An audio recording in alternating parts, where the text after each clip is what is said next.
Holiday pressure hits women over 50 hard, and low-carb women hardest of all.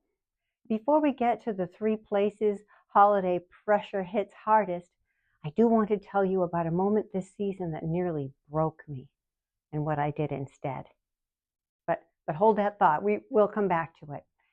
It really is health versus tradition. Am I right? We set out to hold the line, not one bite just to be polite.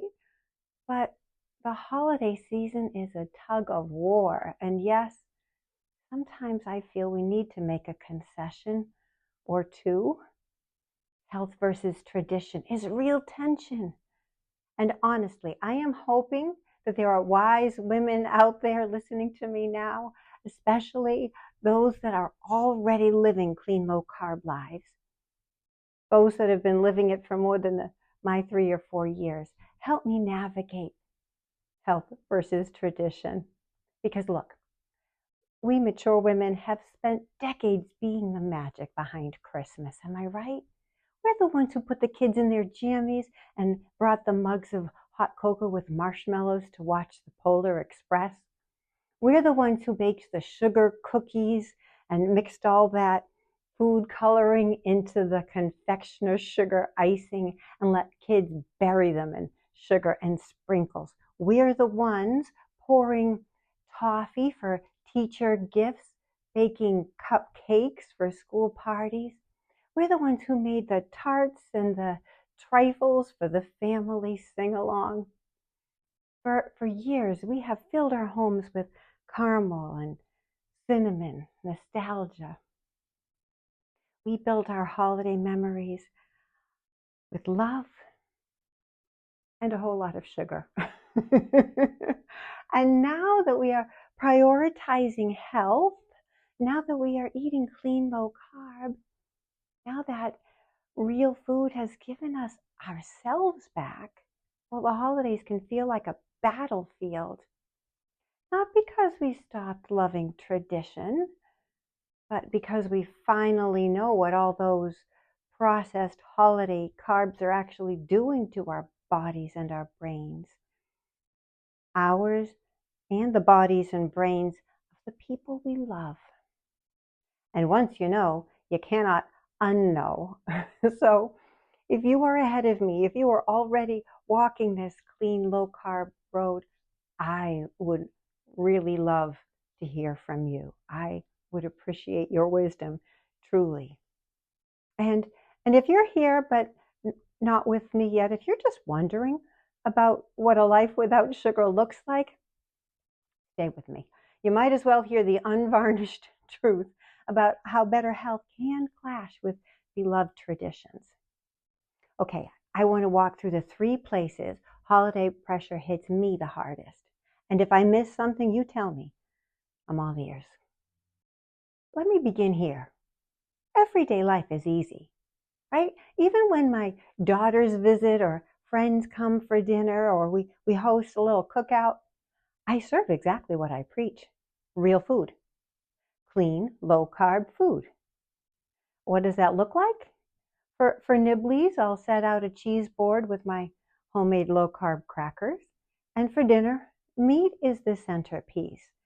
We might include a salad with some homemade vinaigrette and some non-starchy vegetables on the side. And yes, I will serve dessert, homemade keto berry crumbles or frozen yogurts or chocolate peanut butter bars. No UPFs, none. So yes, everyday life is easy, but the holidays, total struggle bus. Because tradition. Tradition means things like people expect my cheese puffs on Christmas Eve and my pecan tartlets on the dessert table and my Christmas cookies on the sideboard. Recipes I have been making with love for a lifetime. My family has emotional memories baked into every single sugary bite. So what do we do? In my first year as a clean, low-carb zealot, I decided I would not make any of my signature treats. I was determined to reinvent everything the clean, low-carb way. In my experience, turns out not all Christmas recipes translate to low-carb well. So I confidently baked low-carb chocolate-dipped coconut sticks, peppermint meringues, raspberry triangles, even low-carb pecan tartlets. I'm not saying everything was terrible, but you invited a second bite. Could be me. Keto bakers, if you have tried and true Christmas treat recipes, I would love to hear from you. Because after all that effort and expense, I gave up. Okay, so this is what I've been doing instead, and it is not perfect. Number one, I don't make all the things. Mainly, I don't make all the cookies. Because the truth is, once the girls left home and we became empty nesters, I was the one eating all those cookies straight from the freezer right through January. So I just don't make them anymore. And I don't overreach when I head to a party. No Martha Stewart level tarts or trifles in tow. Two, I do make some things, quite a few actually, when I say it out loud, but only the traditions that matter the most to the people I love. So I do bring the pecan pie to Thanksgiving and the pecan tartlets to the Christmas parties. And on Christmas Eve for dinner, I will make the traditional meal, carbs and all, including the cheese puffs, including the Christmas Eve cakes, the most treasured dessert of the whole year in my book. They taste way too sweet to me now, to be honest, but I don't care. I eat every bite. That is one of my non-negotiable treats. Hey, if you're enjoying content like this, if you're still here, could you please like and subscribe? I'd really appreciate it. Thank you. Okay, moving on. So yes, I am not a shining example of clean, low-carb living during the holidays. And if ever I find recipes that can truly replace these once-a-year sugar traditions, I will switch in a heartbeat. But for now, I make concessions. It's not the temptation of a beautiful plate of forbidden food that is the issue. The issue is the invitation. All those invitations, encouragements from well-meaning friends and family, those just one bite pushers, right?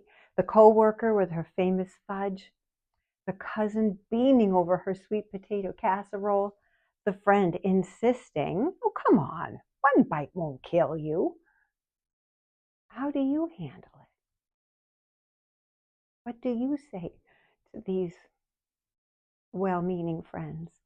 I confess, in my early days, I was less than gracious. Anyone who had the nerve to insist on just one bite got fire hosed with the clean, low-carb doctrine. Sugar, insulin, inflammation, brain fog.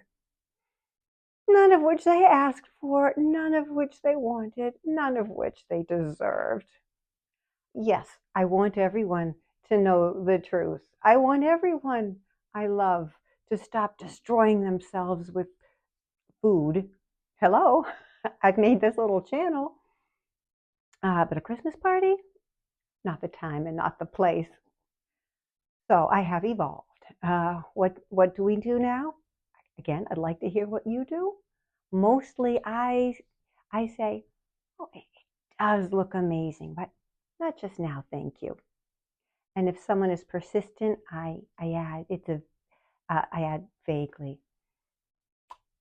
It's a health thing. Now, that health thing, it stops 95% of the people. No drama, no lecture. But some people, they just love a juicy health story, right? And they won't let it go. So they keep digging in. And at that point, I just smile and say, oh, don't get me started. I bore myself. And I laugh. And how about them Red Sox or Patriots or whoever? Change the subject. The goal is firm boundary, no apology, no sermon. Now, this works pretty well at restaurants. This technique, holiday parties, buffets, cookie swaps, we can navigate those. But sometimes we are trapped. Sometimes we are faced with a full sit-down meal, a beautiful plate served in someone else's home. Maybe your mother-in-law's Thanksgiving table or your sister-in-law's Christmas dinner. Your niece's first attempt at making a holiday dessert. Or the mister's best friend's lovingly cooked meal, made entirely of carbs.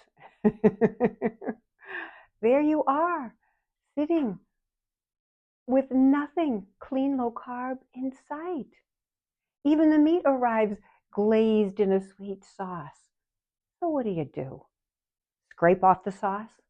Pick and rearrange your plate? Leave your food untouched? I hope not. I choose not.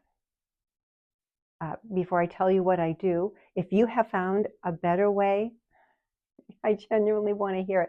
I think this is my third time pleading. I'm going to have to cut some of these out.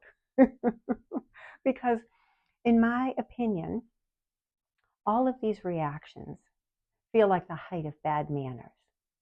And my sainted mother raised me better than that. So I choose grace. I'm not caving. I'm choosing. I'm choosing to be gracious, choosing to be appreciative. I eat the sugary thing, sometimes all the sugary things, because relationships matter more than macros.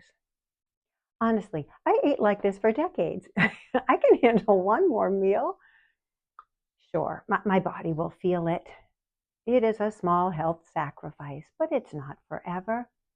I know how to steady myself afterward. I can bounce back. I can reset. Oh, and that moment that I mentioned earlier, the one that nearly broke me, it was exactly this. It was sitting at a beautiful table of food with nothing low carb in sight and being the bigger person for once, choosing grace. It was my evolution. It was my turning point. Oh, and if you don't know how to reset yourself yet, well, I've got a video for you. My 24-hour Wise Woman Reset. You might want to check it out now.